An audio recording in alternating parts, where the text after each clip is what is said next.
Bienvenue sur Investissement Locatif TV, la chaîne des investisseurs immobiliers. Je suis très heureux de vous accueillir pour cette nouvelle émission où on va parler d'un sujet majeur puisqu'on va parler de fiscalité et du choix du bon régime fiscal. On le sait, on peut multiplier par deux ou diviser par deux sa rentabilité si on ne choisit pas le bon régime fiscal. Je vais pouvoir en parler en plateau avec mon invité dans quelques minutes, Grégory, expert comptable. Mais sans plus attendre, on regarde tout de suite son autoportrait. C'est parti.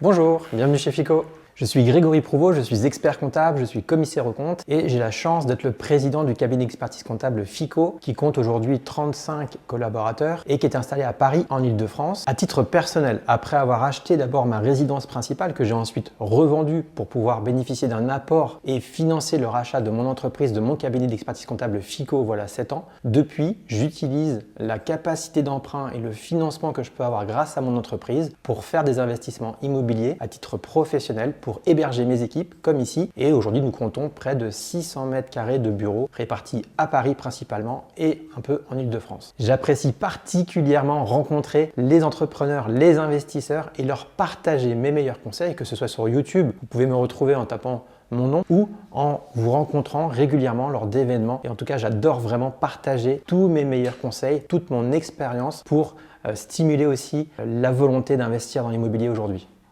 Et on accueille en plateau notre invité Grégory. Bonjour. Bonjour Mickaël. Vous êtes expert comptable, commissaire aux comptes, investisseur. Et on va parler aujourd'hui d'un sujet majeur qui est le choix du régime fiscal. Alors en France, on dit souvent qu'on est champion du monde des impôts. Et pourtant, il y a ce paradoxe, et j'en parle librement sur cette chaîne YouTube.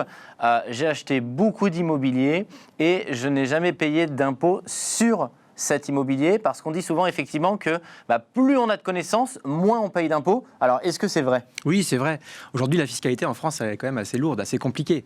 Beaucoup d'informations à maîtriser, c'est pas évident. On entend parler de beaucoup de dispositifs fiscaux pour pouvoir investir dans l'immobilier, que ce soit les revenus fonciers, la location meublée professionnelle ou non professionnelle, la SCI soumise à l'impôt sur les sociétés, à l'impôt sur le revenu, SAS, beaucoup. Et c'est vrai qu'aujourd'hui, il faut maîtriser le minimum de tout ça, de cette compétence fiscale, pour pouvoir faire des bons investissements et augmenter cette rentabilité également.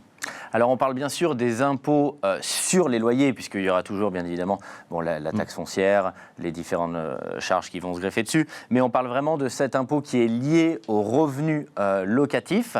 La première question que tout le monde se pose quand on débute et qu'on a envie d'investir dans l'immobilier, c'est est-ce qu'on doit acheter en personne physique ou en société? Quel est votre avis? Alors mon avis, c'est que la première des questions qu'on doit se poser, c'est de savoir où est notre capacité d'emprunt, où est notre trésorerie, et en fonction de ça, voilà comment on va pouvoir investir.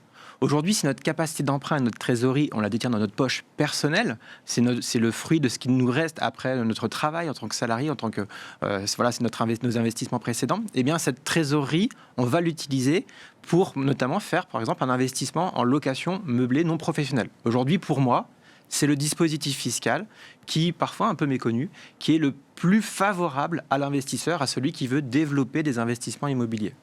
Alors, donc pour vous, il faut acheter en direct, en tout cas au début, et pour autant, beaucoup de gens s'intéressent au sujet de l'achat en société, que ce soit en SS, que ce soit en SCI. Alors, c'est quoi, quel est le meilleur régime fiscal et quand est-ce que ces investisseurs-là doivent acheter en SCI, puisque ça correspond bien à un public? Oui, alors comme il existe vraiment plein de différents dispositifs fiscaux, chacun, on le voit ici, chacun va pouvoir apporter des avantages et d'autres vont pouvoir avoir des inconvénients. Il va falloir choisir en fonction vraiment de notre situation propre. C'est pas parce que quelqu'un, une connaissance à nous, a investi d'une manière qu'il faut absolument investir de la même manière. C'est vraiment personnalisé à chacun. Mais d'une manière générale, aujourd'hui, si vous voulez vous lancer dans l'investissement immobilier et si vous avez votre trésorerie donc, et votre capacité d'emprunt dans votre poche personnelle, si vous n'êtes pas entrepreneur mais que vous avez dans votre poche personnelle, eh bien aujourd'hui, le dispositif location meublée non professionnelle, encore une fois, vraiment pour tous ces avantages qu'ils représentent, et je vois vraiment très peu d'inconvénients, pour se dire j'en vois pas finalement, mais le dispositif location meublée non professionnelle va permettre de bénéficier à la fois fiscalement d'un avantage intéressant, mais aussi contractuellement avec les locataires, et puis aussi à la revente, au moment de la cession et de l'éventuelle plus-value à générer.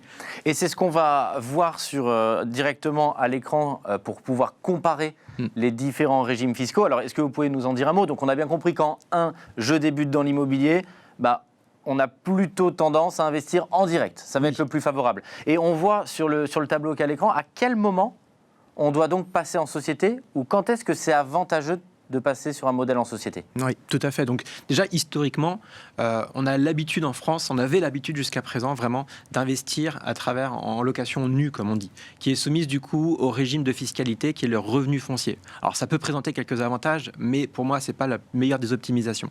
Aujourd'hui, que je recommande le plus auprès des entrepreneurs que j'accompagne, auprès des investisseurs que je rencontre, c'est de faire ce LMNP, de commencer par du LMNP, location meublée non professionnelle, de profiter pleinement de cet avantage, des avantages fiscaux qui sont liés, et du coup aussi d'orienter les acquisitions que vous faites pour profiter pleinement de ces avantages qui sont liés au LMNP. Et ensuite, si en effet vous êtes un peu bridé par le dispositif ou parce que votre fiscalité personnelle évolue, votre situation personnelle évolue, réfléchissons ensemble pour voir dans quelle mesure vous pourriez passer et faire des investissements à travers soit une SCI, soit une SAS, qui là aussi va engendrer des conséquences peut-être différentes sur le financement, mais qui peut aussi avoir ses avantages. Parce que vous en parlez, c'est ce que j'appelle l'investissement à la papa, c'est-à-dire nos grands-parents, nos parents précédemment. Ils achetaient un appartement, ils l'exploitaient en location nue, ils ne faisaient pas beaucoup de travaux, et puis ils le mettaient sur le marché locatif. Ouais. Est-ce que ça a changé? Est-ce que c'est fini? Aujourd'hui, effectivement, là, on parle du LMNP, on parle de l'achat en société. Qu'est-ce qui a opéré dans le changement pour que finalement, ces investissements à la papa, ils ont de plus en plus disparu? Alors moi, je trouve que c'est un petit peu catastrophique, justement, ces investissements à la papa, surtout ceux qui ont été réalisés à l'époque de nos parents, de nos grands-parents, et qui continuent aujourd'hui et qui sont toujours dans le même dispositif fiscal des revenus fonciers. Aujourd'hui, c'est un dispositif qui va venir augmenter votre imposition. Donc, c'est vraiment pas un dispositif à privilégier. Il en existe d'autres qui sont catastrophiques en termes d'investissement, alors que le LMNP, encore une fois, j'appuie vraiment sur ce modèle d'imposition, de fiscalité. Le LMNP va être là pour gommer tous ces défauts et adapter, réduire votre fiscalité en fonction de votre situation. Alors restez bien jusqu'à la fin parce que vous aurez la possibilité de télécharger justement un document qui vous permet de choisir le meilleur régime fiscal pour votre situation. Ce que veulent éviter tous les investisseurs, parce que je parle avec eux toute l'année, c'est de devoir cumuler le remboursement de la dette et l'imposition.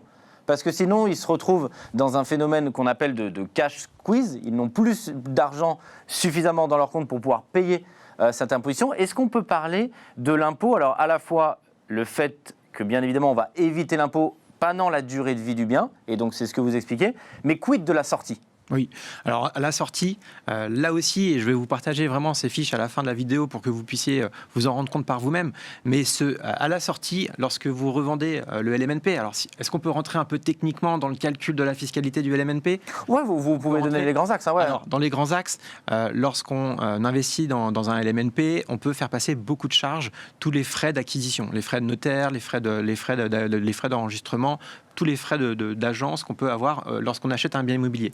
En plus, on va pouvoir faire passer, lorsqu'on va le louer en dispositif location meublée non professionnelle, on va pouvoir acheter ce mobilier justement qui va venir équiper l'appartement pour le mettre en location meublée.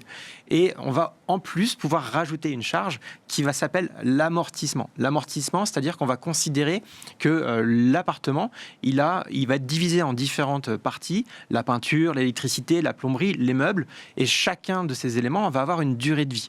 Et donc, il faut les renouveler régulièrement. Si on estime que l'électricité, on doit la changer tous les 10 ans et qu'elle a une certaine valeur, qu'elle a peut-être 10 000 euros, eh bien, chaque année, on va pouvoir, comme on dit, amortir un dixième, chaque année pendant 10 ans, un dixième de ces 10 000 euros de valeur d'électricité. Donc, on va pouvoir, là aussi, rajouter encore de la charge. De la charge, ouais. Exactement, parce qu'on le fait sur l'électricité, on le fait sur la plomberie, on le fait sur le bien immobilier lui-même, on le fait sur beaucoup de choses. Donc, on rajoute de la charge. Donc, comptablement, fiscalement, eh bien, on va réduire le bénéfice. On va réduire, du coup, la base, éventuellement, d'impôt sur les bénéfices. On va même souvent pouvoir l'annuler, notamment les premières années, clairement. Là, je sais que tous nos clients sont convaincus parce qu'on va vraiment créer de la charge intelligente. Oui. C'est pas dépenser pour dépenser, pour justement amener de la charge intelligente qui va baisser son résultat pour être en déficit et ne pas payer d'impôts. Quid de la sortie? Et à la sortie, c'est ça l'avantage de l'MNP. Il n'y a aucun autre dispositif fiscal aussi aujourd'hui qui le permet de le faire. C'est que même si vous avez amorti ce bien immobilier durant la durée de vie, la durée de détention de ce bien, eh bien lorsque vous le revendrez, eh bien la plus-value sera calculée sur la différence, même s'il y a eu cet amortissement, entre votre prix de vente moins votre prix d'achat. Alors que dans d'autres dispositifs, la plus-value serait la différence entre le prix de vente moins le prix d'achat, moins tous les amortissements pratiqués. Donc on voit qu'on aurait augmenté la base d'impôt sur la plus-value. Aujourd'hui, c'est uniquement sur cette différence entre le prix de vente, prix d'achat, et la fiscalité qui est rattachée, justement, c'est la fiscalité de la personne physique avec des abattements pour durée de détention. Donc gros effet d'aubaine, puisqu'en LMNP, je vais à la fois pas payer d'impôts pendant la durée de vie, plus je vais rester dans un régime de particulier à la sortie. Ouais. Mais alors, pourquoi des investisseurs investissent en SCI à l'IS, alors qu'on l'aura compris, à la revente, on va payer plus d'impôts? Voilà, donc si aujourd'hui vous avez profité pleinement, vous avez maximisé l'utilisation de ce dispositif fiscal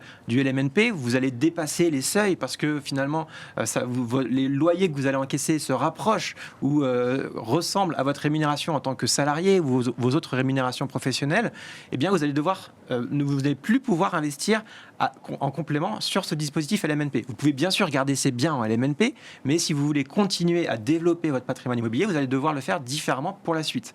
Et le faire notamment à travers une société. C'est une opportunité. Mais c'est ça qui est hyper important et que je veux vraiment faire passer comme message. L'idée, c'est de finalement remplir sa poche de LMNP pour rester dans ce dispositif fiscal qui est très avantageux. Et si on veut continuer, alors mettre en place une structure et notamment investir au travers de sociétés, c'est ça? Exactement, c'est exactement ça, Mickaël.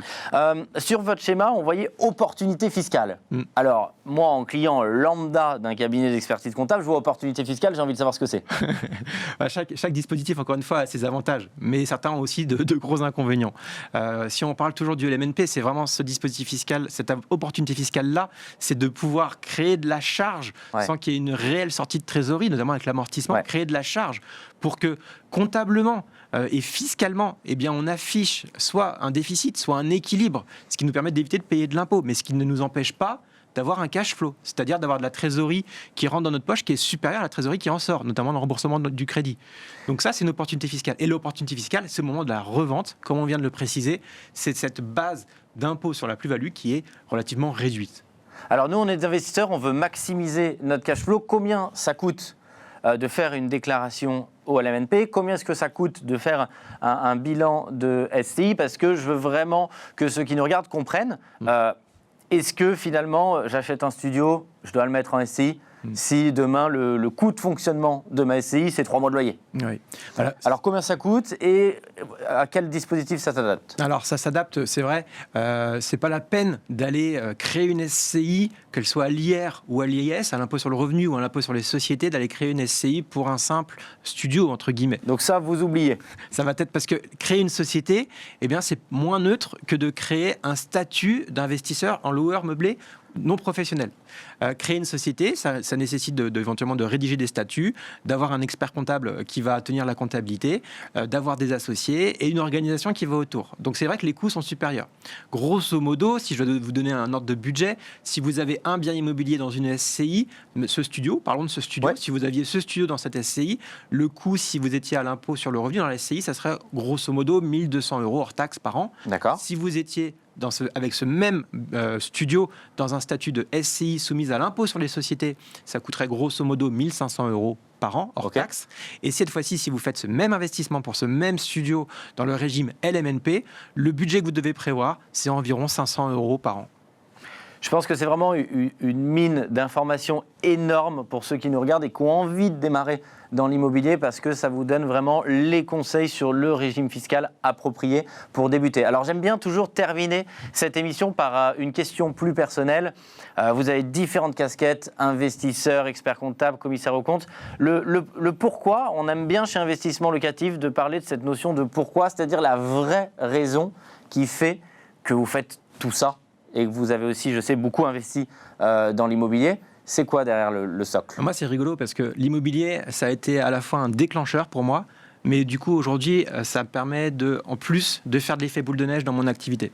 Moi, en tant qu'entrepreneur, en tant qu'expert comptable, c'est grâce à l'immobilier notamment que j'ai pu financer au départ, le rachat de ma propre entreprise. C'est en vendant ma résidence principale, avec la plus-value qu'il y a pu y avoir dessus, que j'ai pu financer, rassurer la banque et obtenir le financement pour acheter mon entreprise il y a 7 ans.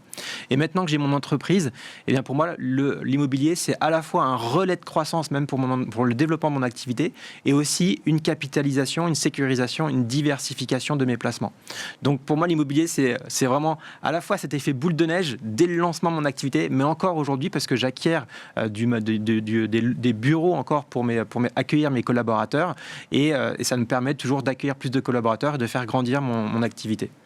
Merci à tous d'avoir suivi cette vidéo. On vous offre en cadeau en dessous de cette vidéo, en cliquant sur le lien, le choix de votre meilleur régime fiscal. Alors c'est un cadeau d'expert comptable, on ne vous promet pas que ce soit le cadeau le plus drôle de votre vie, mais sûrement par contre le plus bénéfique pour votre patrimoine. Merci d'avoir accepté notre invitation. Je vous dis à très bientôt pour d'autres conseils pour réussir tous vos investissements immobiliers. Au revoir.